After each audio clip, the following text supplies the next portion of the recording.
We can start now. Professor Terpos, are you there? Yes, I'm here. Can you see me and hear me? Yes, we can hear you. Now I will request our Honorary Secretary, Dr. T.K. Dolai, to give a small introduction about this class.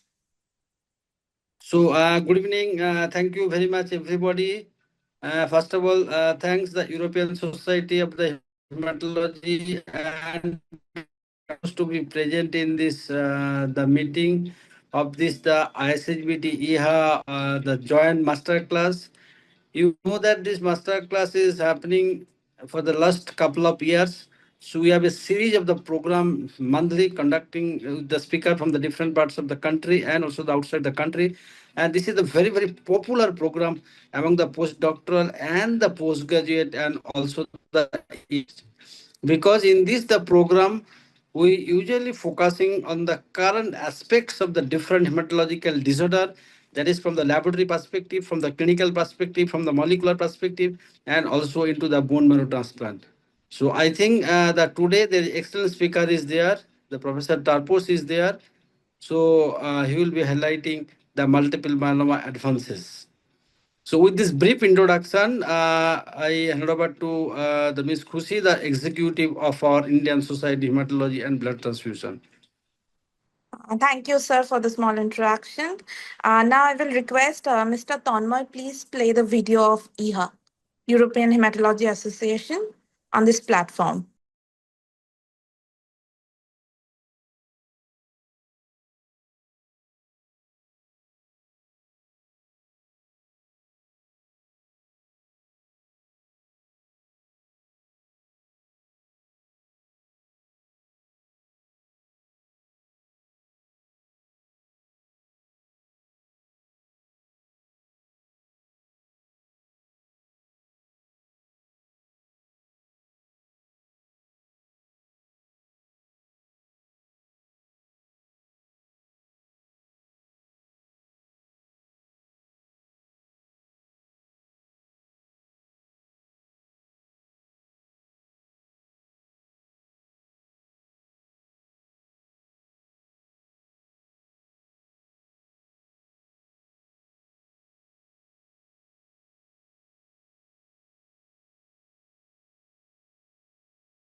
Okay, now we will start the masterclass with a introduction of Professor Evangelos Terpos.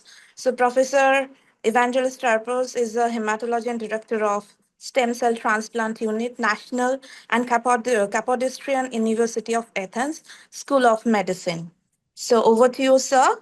You can start the masterclass with your PPT. Thank you so much, and I thank you for the very kind invitation to talk about the updates of the multiple myeloma and the advances of multiple myeloma. I'm sharing my screen. I don't know if you see my screen. Yeah, it's visible, sir. Just make it full screen. Yeah, it's fine now. Okay, it's fine. perfect.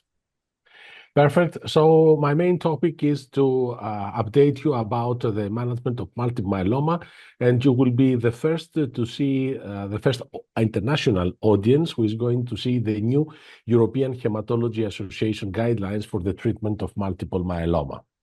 So these are my disclosures. And we have a lot of advances in the treatment of multiple myeloma. I'm going to start with the treatment of newly diagnosed patients who are eligible for transplant. These are the new guidelines that are under minor revision now in Nature Reviews in Clinical Oncology, and that we have produced along with Dr. Dimopoulos and a number of 30 European experts. And you can see on the left here the patients who are eligible for transplant. The induction first option includes the combination of daratumumab or isatuximab with either VRD, And if this is not available, then Dara-VTD can be given or only VRD. This is followed by high-dose melphalan and consolidation with the same induction regimen. If they were given 4 cycles as induction, then you can give 2 more cycles. But if you have given 6 cycles of induction, then no more consolidation is needed. Tandem transplant may also be given for high-risk disease. In the maintenance, we have also the addition of daratumumab plus lenalidomide maintenance.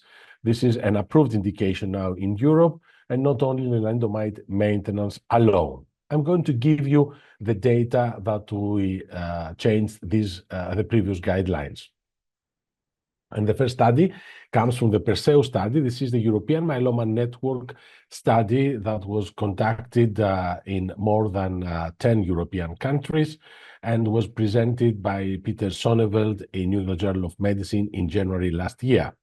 In this study, we had a quadruplet induction with daratumumab, bortezomib, lenalidomide, and dexamethasone, and you can see the standard dose of daratumumab subcutaneous, 1800 milligram, given weekly initially or every 2 weeks for the first cycles, and then we had an autologous transplant followed by 2 more cycles of Dara-VRD consolidation, and then maintenance with daratumumab plus lenalidomide. In the control arm, we had VRD followed by transplant, another 2 cycles of VRD consolidation, and lenalidomide maintenance. The very important schedule of this study is that if the patient, after 2 years of maintenance with daratumumab and lenalidomide, if the patient was MRD negative, then we discontinued daratumumab and continued only with lenalidomide. But if the patient, after 2 years, you can see here MRD positive, then they continue with daratumumab and lenalidomide until disease progression. Primary endpoint included progression-free survival, but also the MRD negativity rate. You can see that the primary endpoint was met, and the 4-year probability of PFS was 84% for Dara-VRD versus 68% of VRD. Regarding MRD negativity, you can see that the MRD negativity overall status was much higher with Dara-VRD compared to VRD, and you can see that this was 65 versus 32%. So it was almost double the MRD negativity that you can achieve with Dara-VRD. On the other hand, if you achieve MRD negativity even with VRD, you can see that the PFS is exactly the same. So if you have MRD negativity, irrespective of the treatment given, Dara-VRD or VRD, the PFS is the same. And also you can see here the high-risk patients, and in the high-risk patients that we all know that it is extremely important to achieve an MRD negativity. The MRD negativity at the 10 to the minus 6 threshold is 58% versus 31% with VRD, and the sustained MRD negativity at 1 year at the threshold of 10 to the minus 6 is 30 versus 14%. And you can see in the high-risk population, the 10 to the minus 6 MRD negativity status was produced better PFS compared to VRD. So it's not like what we've seen before in the whole population, that irrespective of the treatment given, if you achieve an MRD negativity, you have similar PFS. Here we have a hazard ratio of 0.62. The Cassiopeia study, which compared the Dara-VTD versus VTD, you can see that in this study that had a transplant, then consolidation with the same induction, and then randomization with either Dara monotherapy or observation alone, showed that the median PFS of the patients who received Dara-VTD is 84 months. And if you can see what happens after the second randomization, you can appreciate that patients who received Dara-VTD plus Dara maintenance or VTD plus Dara maintenance did much better compared to Dara-VTD and observation or VTD and observation alone. This study is the study that is giving license to isatuximab with Velcade, lenalidomide, and dexamethasone. This is a German study that was just published, you see, in December 2024 in Journal of Clinical Oncology, where 662 patients received 3 cycles of either ISA-VRD or VRD. Then we had an autologous transplant, but if the patients had achieved less than CR after the first transplant, or they have high-risk cytogenetics, they received a second transplant. They were tandem transplants, and then we have a maintenance phase after a new randomization with isatuximab and lenalidomide or lenalidomide alone for 3 years or progressive disease. And you can see that with ISA-VRD, we had much better PFS compared with VRD with a hazard ratio of 0.70. And you can see that in all different subgroup of patients, we have, especially for those with high risk, with standard risk cytogenetics, we had a very good result. You can see again that the high risk patients are not doing much better with the isatuximab induction, and we believe that the high risk patients continue to be an unmet need. The PFS after first randomization showed that the ISA-VRD with the blue color, regardless of second random assignment, did very well, and especially ISA-VRD with lenalidomide maintenance did exactly the same. So it seems that the isatuximab plays an important role in the induction treatment in patients with multiple myeloma. How about the CAR T cells? And you can see here the cilta-cel that is given with lenalidomide maintenance in newly diagnosed multiple myeloma patients who had a suboptimal response after autologous transplantation. And you can see here that for those patients who had not achieved a complete response after autologous transplant, and then they received cilta-cel, the overall response rate was 94%. And you can see here that the time to response is only 1.3 months. MRD negativity achieved in 80% of the patients. An important question is, can we stop maintenance? And this is a publication from my group that was published almost 15, 20 days before, when I'm going to describe it a little bit for you. So what we did in this study, first of all, patients received an induction treatment. The vast majority of the patients received Dara-VRD, then an autologous transplant and maintenance with lenalidomide, not with both daratumumab and lenalidomide. So we had scheduled this study to stop lenalidomide after 3 years of lenalidomide maintenance and sustained MRD and imaging PET-CT negativity. So when we had 3-year MRD negativity and imaging PET-CT negativity, we stopped maintenance. 52 patients achieved to participate in this study, and we measured MRD every 6 months in the bone marrow. And if the MRD converts from negative to positive, we restart maintenance with lenalidomide at the dose of lenalidomide that was given, which was 10 milligrams per day. You can see that 76% of the patients remained MRD negative at a median follow-up of 3 years after the maintenance discontinuation. 12 patients convert from MRD positive and to MRD positive and restarted lenalidomide.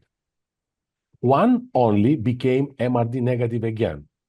7 remain in remission, while 4 patients progressed, suggesting that probably if we restart lenalidomide at the time of MRD positivity, the results are not so good. The TFS, the treatment-free survival, you can see, is approximately 76% at 3 years, and the 7-year progression-free survival is 90%. So I think that this study suggests that for those patients who remain in sustained MRD and PET-CT negativity for 3 years, especially those with standard risk disease, you can easily stop lenalidomide in order to have it in your armamentarium in the next treatment. So you've seen this data. So the summary for the autologous transplant eligible patients suggests that Dara-VRD and ISHBT are the new standards of care for induction therapy pre-autologous transplant. Daratumumab maintenance is better compared to observation. Addition of daratumumab in len maintenance increases efficacy. Maintenance may be discontinued after 3 years sustained MRD negativity. Cilta-cel followed by R may offer, by lenalidomide, may offer PFS advantages in patients with suboptimal response to autologous transplant. And there is a study that compares a CAR-T, Cilta-cel, with autologous transplant and may be used in the future as first-line therapy in multiple myeloma. Regarding treatment of newly diagnosed patients who are not eligible for transplant, we all know, and I have shown you previously in the guidelines, that MAIA, the DARA-RD, is considered a very efficacious regimen. You see the updated results of MAIA presented by Thierry Facon in European Hematology Association meeting in 2024, and the 60-month, the 5-year PFS probability is 52 versus 29% for lenalidomide and dexamethasone, and the median is more than 5 years, as you can see here, 62 months. The 7-year overall survival rate is 53% versus 39%, and the median overall survival is 90 months with daratumumab, lenalidomide, and dexamethasone versus 64 months for lenalidomide and dexamethasone. So you can see that we can achieve more than 7.5 years of median overall survival with DARA-RD. Can we improve this data? Isatuximab in combination with VRD compared with VRT, and you can see that we had 4 cycles of approximately 42 days, and then after the 4 cycles, we had another cycle till disease progression, where the treatment was given every 4 weeks. Isatuximab was given with VRD, and this was compared to VRD, and then dexamethasone Velcade was removed after the cycle 5, and ISA-RD was compared to lenalidomide and dexamethasone. Primary endpoint was the PFS, and the study was published also last year in New England Journal of Medicine. You can see that the PFS at 5 years is 63% versus 45% for VRD alone, and the MRD negative status is 58 versus 43%, but more importantly, the sustained MRD negativity is 46 versus 24%. So it's almost double compared to VRD alone. Another study included ISA-VRD and compared that with ISA-RD in order to check what is the additive value of bortezomib in this combo. So isatuximab RD plus bortezomib was compared to isatuximab RD alone.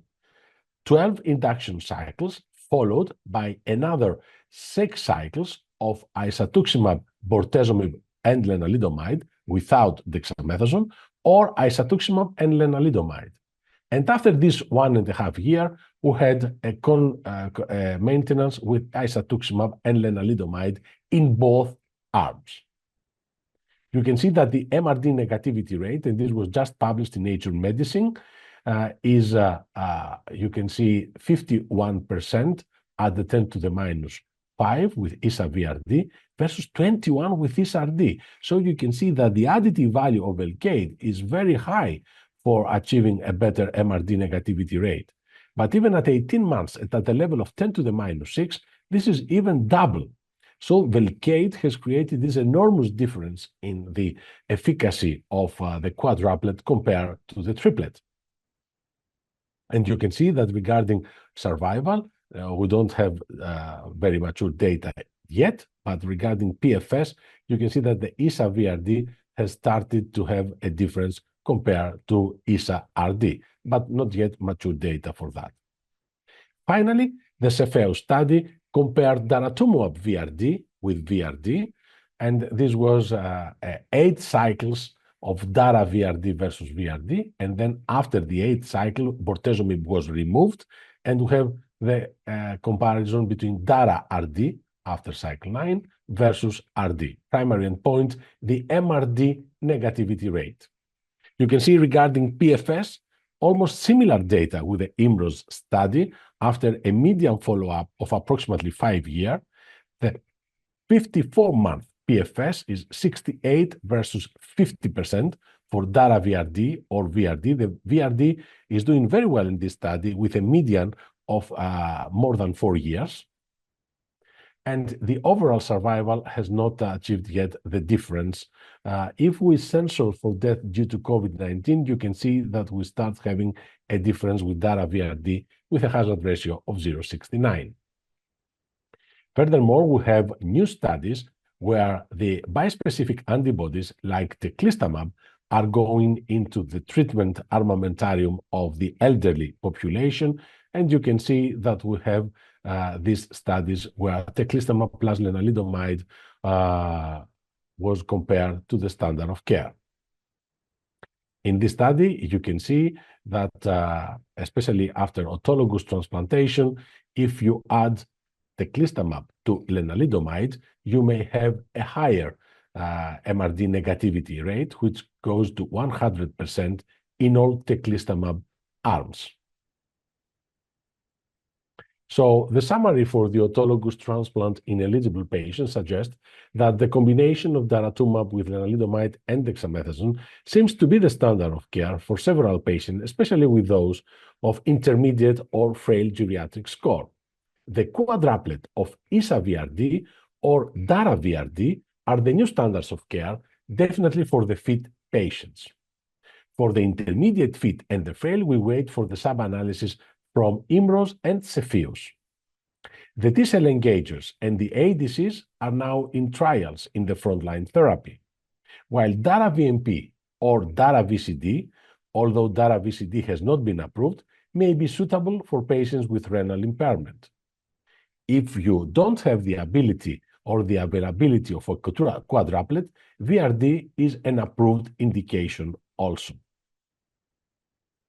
So I'm going to a more challenging topic, which is the treatment of relapsed and refractory multiple myeloma. The factors that we have to consider when selecting treatment at relapse includes the presence of refractory disease, the type and the risk status of the disease, if we have high-risk cytogenetics, treatment-related factor, what was the previous treatment that was given to the patient, what was the toxicity, what was the efficacy of this regimen, and of course, patient-related factors like age, frailty score, and performance status.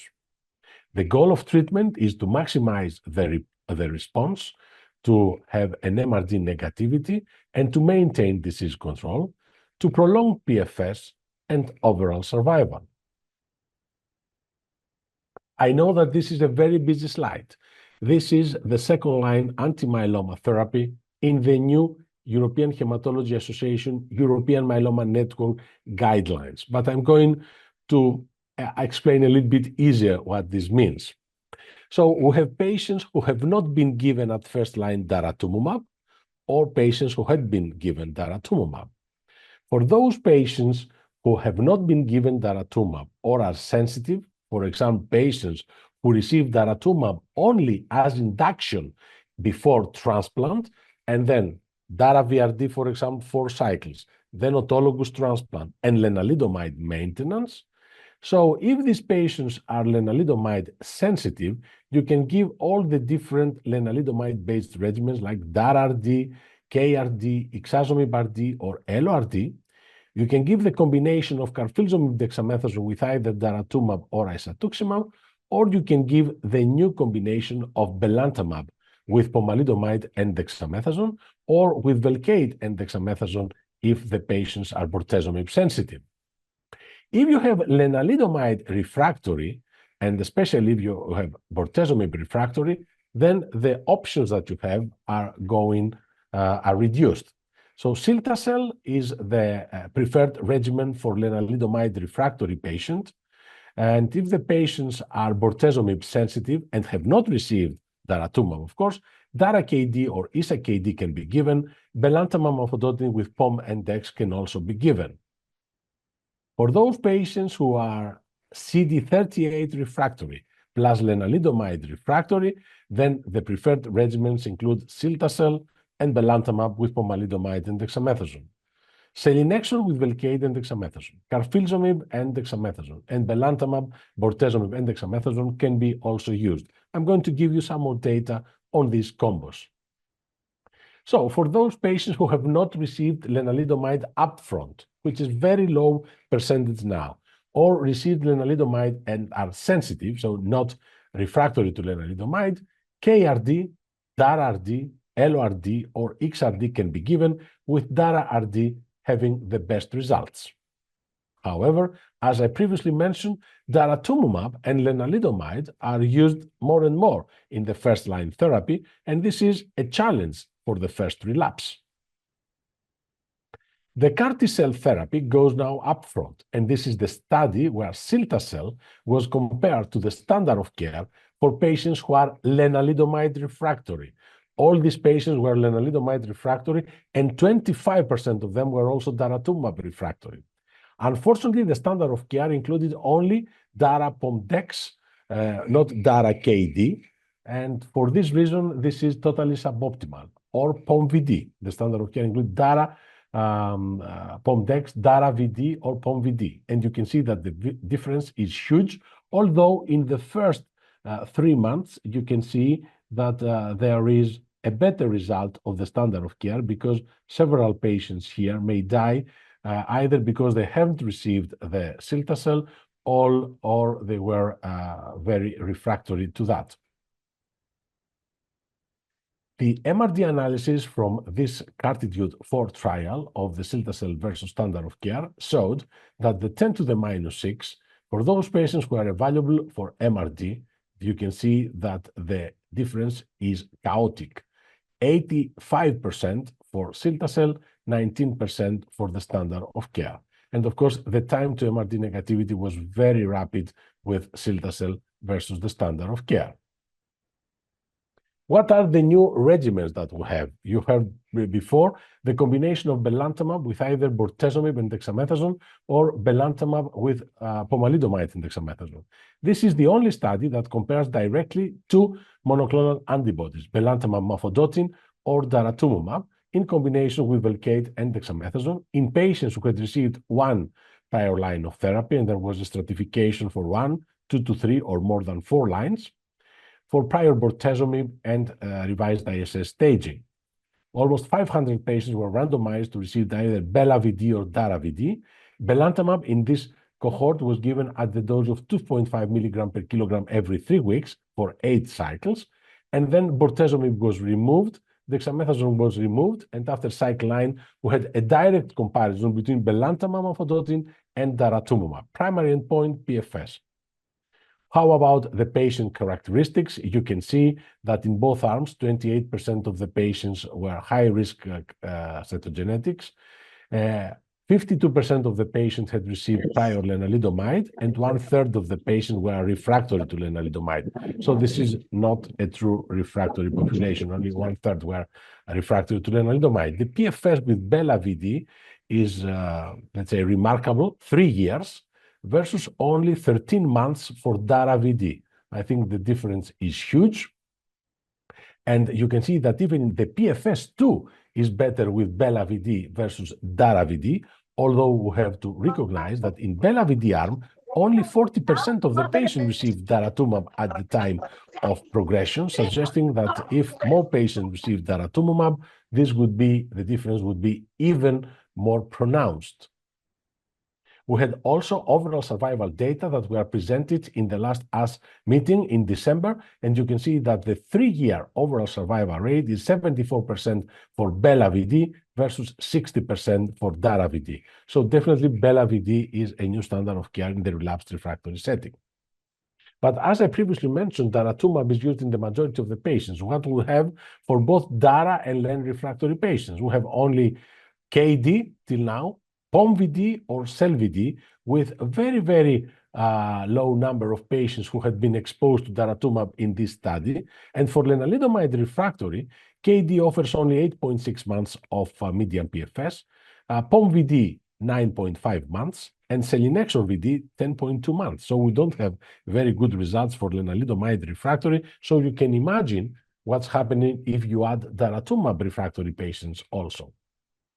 One regimen that is not approved but is used in several countries is the combination of pomalidomide, carfilzomib, and dexamethasone. This is the study of the EMN, where at that time in the EMN2 study, VCD was given, and then there was a randomization between VMP and autologous transplant, another randomization between VRD or no consolidation, and then lenalidomide maintenance. So every patient who progressed on lenalidomide, so all these patients were lenalidomide refractory and received POMVD at second line, received POM-K-dex. So in this cohort of patients, 8 POM-KD cycles were given, and then after the 9th cycle, carfilzomib was removed and only POM-dex or POM was given. And you can see that the median PFS in this study is 26 months if POM-KD was given at second line and continued with POM and DEX after the 9th cycle alone. So this is something that if you have the possibility to give carfilzomib with pomalidomide, it's worth trying because the median PFS is 26 months. But do we have any other study with a population which is totally refractory to lenalidomide? If you remember, we had the study, the optimism of pomalidomide, bortezomib, and dexamethasone that were compared to bortezomib and dexamethasone. But now we have belantamab, pomalidomide, and dexamethasone that's compared to POMVD in patients who had been given lenalidomide. So this was a true lenalidomide prior exposed population. Belantamab at this study was given at the dose of 2.5 milligram per kilogram only for the first cycle, and then every 4 weeks, not every 3 weeks like the previous study, and then from cycle 2, the belantamab was given at the dose of 1.9 milligram per kilogram every 4 weeks in order to reduce the ophthalmologic toxicity. You can see that all patients had been exposed to lenalidomide, and 80% of them were refractory to lenalidomide, while 25% of patients had been exposed to monoclonal antibodies, and the majority, of course, had received daratumumab.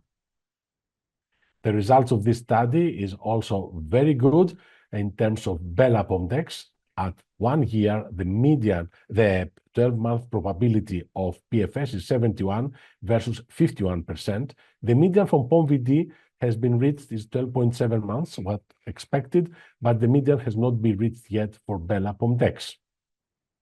Again, we had an overall survival trend, even from the first 12 months in favor of Bela-POMDEX versus POMVD, 83 versus 76% of 1 year probability of overall survival. But what is the problem with belantamab? As you may know, belantamab has ophthalmologic toxicity. And you can see here that vision blur happened in almost 80% of the patients, and 17% of them had grade 3 vision blurs, which is something that, of course, someone cannot tolerate very easily.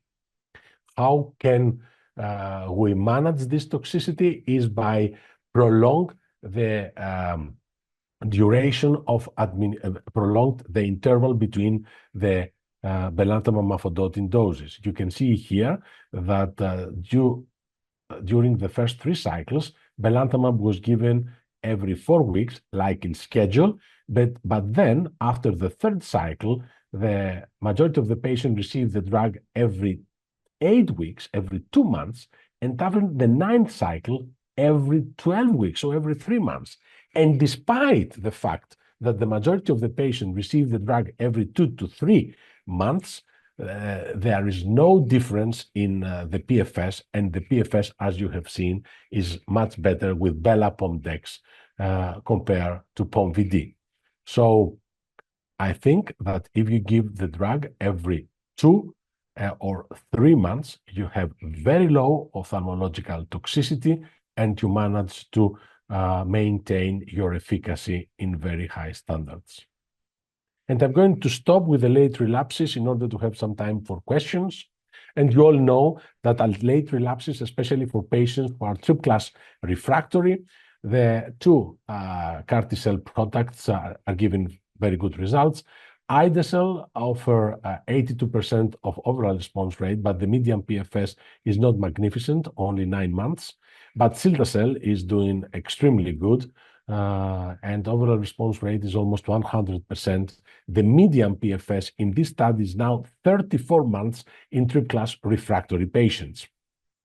How about the bispecifics? We have two approved bispecific antibodies targeting BCMA, teclistamab and elranatamab, and we have also talquetamab that targets the GPRC5D. The BCMA bispecifics offer a median PFS of around 12 months in patients who are triple-class refractory. The problem is the infections, and teclistamab and elranatamab have approximately 40 to 45% of grade 3 infections, which is very high, and this is mainly because of the hypogammaglobulinemia that happens in the 75% of the patients. And this is the same with the majority of the other anti-BCMA targeted bispecific antibodies like linvoseltamab or alnuctamab. Talquetamab, on the other hand, has very low infection rate. You can see here it's only 7%, but it has other side effects. The overall response rate is around 70%. The median PFS is again around 1 year, but it has some peculiar side effects because GPRC5D is expressed in the gastrointestinal tract. So we have dysphagia, and this may create dyspepsia and fatigue in the patients that may have decreased weight, as you can see in almost 30% of the patient, and hypophosphatemia is another important side effect happened in 27% of the patients. The big question is, okay, we have all these immunotherapy agents targeting BCMA, we have the CAR-Ts, we have the bispecifics, and we have the ADCs like belantamab mafodotin. What is the best sequencing? We don't have a lot of data, but this study published in Blood last year showed that if you give CAR-T cell targeting BCMA, in this specific study it was the cilta-cel, after belantamab or after an anti-BCMA targeting bispecific, teclistamab or elranatamab, you can see that the response rate goes down from the 100, almost 100% with cilta-cel in the triple-class exposed but not BCMA exposed treatment to 60%. And more importantly, the median PFS, if you give cilta-cel just after an anti-BCMA bite, goes down to only 5 months. It was 34 months in the non-BCMA population, or after belantamab is only 9.5 months. On the other hand, if we give a bite after CAR-T, the results are more better. Instead of having 60 to 70% of response, with cilta-cel after CAR-T, you have 53%. With elranatamab, you have 53% again. And with talquetamab, that you change also the target, is 73%. So what we suggest in our new guideline, of course, at third and fourth line, for patients who are mainly PI and lenalidomide exposed and refractory, you can see different combinations that can be given and have not been given before. But for triple-class refractory patients, cilta-cel and ide-cel, the CAR-Ts have to be given first, because if they given after bispecifics or belantamab, the result is very poor.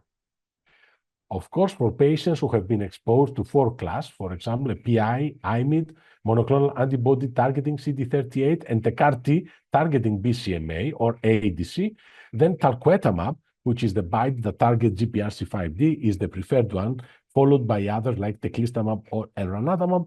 Of course, we have some other drugs like melflufen or selinexor that can be given in these patients, but with very poor outcome. And with that, I would like to thank you so much for your attention. This is my department in the University of Athens with our mentor, Thanos Dimopoulos. This is myself. This is Statis Kastridis, who is doing amyloidosis, and Maria Gavratopoulou, who is doing Waldenstrom. And these are our clinical and clinical trial team. And thank you so much for your attention. So here, Professor Tikedola, yes, Khushi, please. So thank you, Professor Terpos, for such an insight class. Over to you, Dr. Tikedola. So thank you, Professor Terpos for the wonderful lecture on the different aspects of the multiple myeloma, particularly the recent advances of this multiple myeloma. And not only that, there is the bispecific, the T-cell engager, and also the investigation agent that have been really changes the scenario of this multiple myeloma. So with this brief, the chat box is open. You can send the question, then we can discuss. The Dr.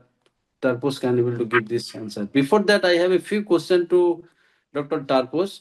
So in terms of the belantamab vedotin, what are the exact side effects? Because in the belantamab vedotin, my center is one of the trial center.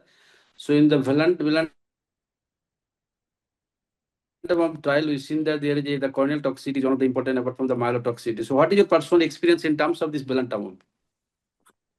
Okay, belantamab, if you give it at the dose of the DREAM7 study, which is every 3 weeks, 2.5 milligram per kilogram, I can tell you that all the patients are going to have a keratopathy. I think this is definite. That's why in the Bela-Pomdec study, the drug was given every 4 weeks, first of all, and after the second cycle at reduced dose. So with belantamab, I suggest to have 2.5 milligram per kilogram, the initial dose, then not to give it every 3 weeks, but then to give it every 4 weeks and go directly to 1.9 milligram per kilogram. And then if you have a toxicity, then you have to wait for at least 8 weeks. If the toxicity is not going back, is not reversed, this happens in 90% of the patients. 90% of the patients will have a reversal of the toxicity within 8 weeks. Within 8 weeks. So, but if your patients continues, then you can go to every 12 weeks. In my experience, only 5% of the patients cannot tolerate belantamab, and the majority receives the drug every 12 weeks with very good results. So you have a drug that can be given every 3 months in combination with either bortezomib or pomalidomide with very good results. And I think that this is important for the patient, especially for those who receive pomalidomide and they are not obliged to come to the hospital in order to receive belantamab, or they come every 2 or 3 months. They are very happy. So another question is Dr. Karan Sood is asking the patient with the high risk disease and have been relapsed less than 12 months. So which regime will be appropriate for this patient? Dr. Terpos, please. Okay, for those patients who have high-risk disease, because these are patients with high-risk disease, so progress within 12 months, especially after transplantation and quadruplet induction and maintenance, these are considered very high-risk patients. So for these patients, I would definitely suggest a CAR-T, cilta-cel, if it is available, of course, or to give belantamab mafodotin in combination with pomalidomide and dexamethasone. But I would definitely go for the CAR-T if I have it. So I go for, let's say, a bridging therapy with carfilzomib-based combination, for example, carfilzomib, pomalidomide, and dexamethasone, going directly to cilta-cel. If the patient is more than 75 or 80 years of age and is not, let's say, eligible for a CAR-T product, then the combination of belantamab with pomalidomide and dexamethasone would be, for me, the best approach.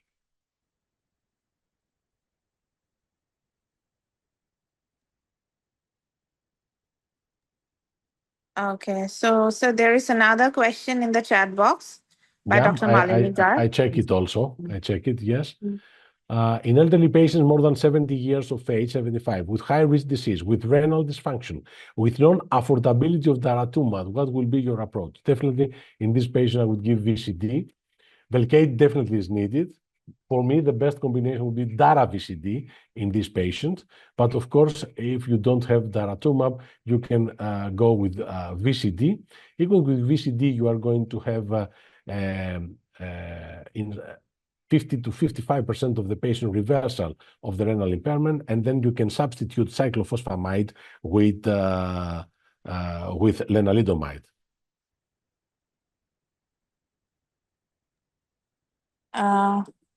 Is there any more question? Like, if anybody has any question, you can just drop in the chat box. Another thing is that Dr. Tufan here at Terpos, in which group of the patient you suggest the teclistamab?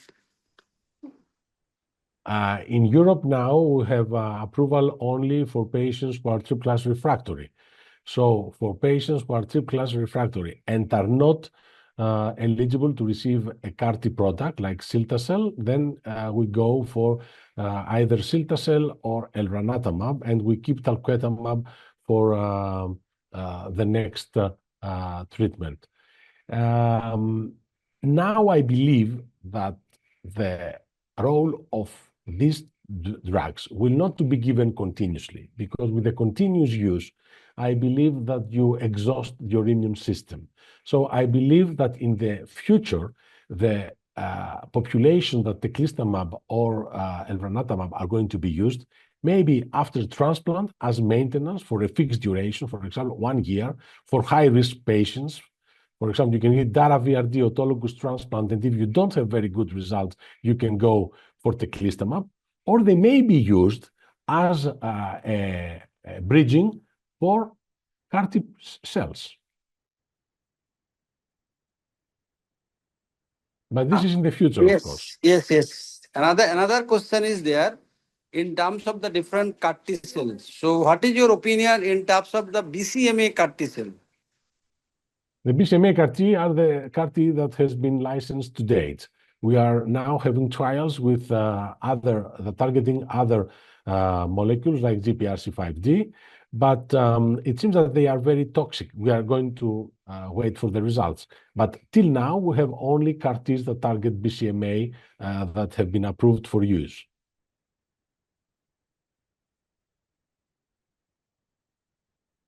Right. Thank you, Dr. Terpos, for this wonderful lecture. So over to Ms. Kusi, please. I think we have another question in the chat box by Yeah, Dr. I've seen that. Torrance. Is there any clinical scenario where we can give BiTE before CAR-T in late relapse, only if you don't have CAR-T? This is definite. I mean, we have seen that the CAR-T that are given after, especially BCMA BiTEs, are doing very poor, like cilta-cel. So for me, I would go for CAR-T first and then for a BiTE.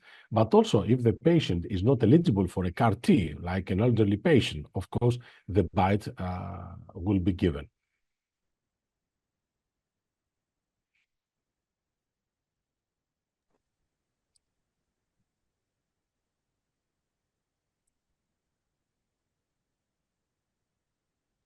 Kusi, please conclude. Yeah, I think this is the last question we received from on the time. Okay, can you please advise on the time points of MRD measurement? No, this is also an important point. So what we are doing in our department is we are having MRD, we are checking for MRD plus PET-CT negativity in patients who are achieving complete response, in all the patients in complete response. For those who are MRD negative, we check every 6 months, but now we try to do it every 12 months. I would say every 12 months for patients with standard risk disease and every 6 months for patients with high risk disease. And also depends on the availability of the method. If the patient have to pay, I would say you can keep it in every 12 months, every year.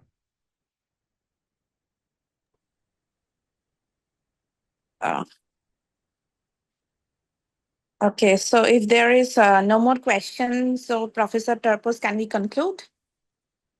Yeah, I think that in multiple myeloma now, we have several new updates in the treatment. I think that I have shown you that several combinations are coming into the treatment of multiple myeloma, quadruplets in first line, combinations with belantamab, cilta-cel, or anti-BCMA targeted agents at second and third line, respectively.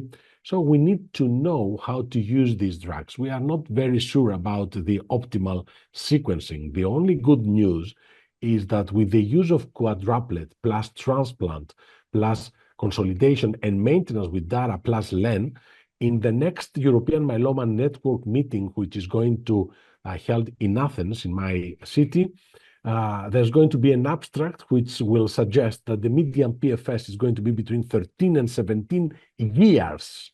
The median PFS depending on the high or standard risk cytogenetics. This means that for the majority of the patients, we will manage to have a very prolonged duration without progression. And I think that this is the most important point. The other thing is that we have unmet needs like the high-risk cytogenetics. We have new high-risk cytogenetic definition that is going to appear in a while in Journal of Clinical Oncology. We are going to have change. We are going to have new response criteria definition. We are going to have the MRD endpoint and the circulating tumor cells endpoint. We are going to have the M-spike measurement with mass spectrometry. So there are a lot of advances in the field of multiple myeloma that we need first to digest them and then to know exactly where to put them in the management of patients with myeloma. Okay. So can we conclude, sir? Yeah, I think that this is my conclusion. And Okay. I'm Thank happy you, if you have any Professor other. Terpos. Thank you, Professor Terpos, and thank you, European Hematology Association. Thank you, Professor Sir, for being such an important part for the first ever ISHBT-EHA Masterclass. And we are looking forward to more masterclasses, joint masterclasses with European Hematology Association. Thank you so much. Thank you. I'm very happy. I'm very happy to speak to Indian colleagues, and I've been in your country 3 or 4 years. The last time in Kolkata for another EHA meeting with the Indian Society of Hematology. It was a live meeting, and I look forward to coming again in your nice country. Thank you so much. Of course, sir. Thank you. Thank you. So Bye. we are just ending the meeting. Thank you. Bye. Thank you, everyone. Bye. Bye, sir.